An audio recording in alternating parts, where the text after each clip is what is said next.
Hey everyone, Nate here from Cinema Buffs, bringing you week 4 of my movies to watch in the month of October or around Halloween. And this week I'm bringing you Trick or Treat, one of my absolute favorite movies to watch around Halloween. Trick or Treat is directed by Michael Dougherty, and it is essentially an anthology film. It's 5 stories, all intertwined with themselves inside this movie, and it all takes place in the same town. It all takes place in one night. So what this movie achieves so well is that these stories come together perfectly. And not only that, the characters that you meet in this film are really fleshed out well for the little amount of time that they get on screen. So that's a really hard thing to achieve, and I really attribute that to the writing and the directing style of Michael Dougherty, that it just comes together so nicely, which definitely warrants a second or third or fourth or however many times you want to watch it. But every time you're going to notice little Easter eggs from the previous story trickled in. So you'll see characters from one story in the background during another story. I really think that adds a level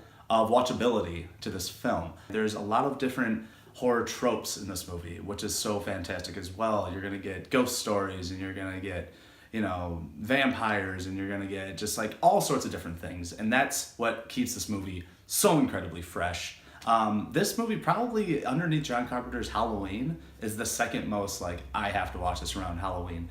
Definitely for the reason that it takes place around Halloween, but also the key component of this film is this little creature, this little character called Sam. And he's this little kid, and he wears this burlap sack fur, and he is the one that keeps everyone in line on Halloween, whether they break the rules or not. And if they break the rules of Halloween, they are punished. Some of these rules would be keeping the jack-o'-lantern lit all night on the night of Halloween, or giving treats out to kids on Halloween. If you're not doing these things, Sam will find you and he will punish you for it. And he really is the key component that connects all these stories together. It was actually made in 2007, and Warner Brothers didn't release it for one reason or another. They kept it on a shelf, and then eventually they just took it and they released it in 2009. And once it came out, it was an instant classic for horror lovers and just for Halloween movies in general.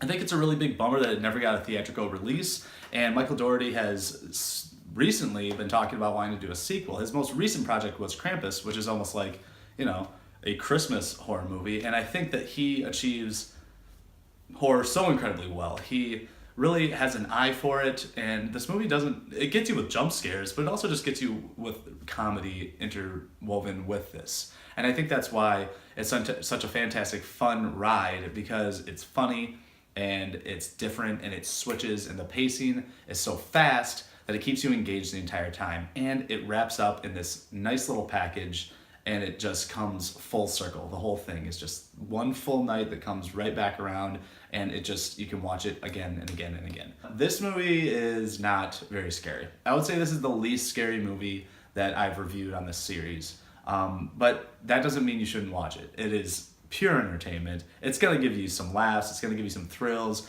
but it's just not gonna give you crazy horror imagery or anything like that. On the scary scale, I would give it a 1.5. Either way, this is an absolute must. If you haven't seen this movie, please, please, please watch it. One thing about it I would say that might turn some people off is that there's a lot of child death. There's a lot of kids that die in this movie, which is a little bizarre, but whatever. Like I said, it's tongue-in-cheek, so it's all with a comedy aura around it, but there is a lot of children's death in it. And also, I think one thing that the rewatchability, it's great once a year.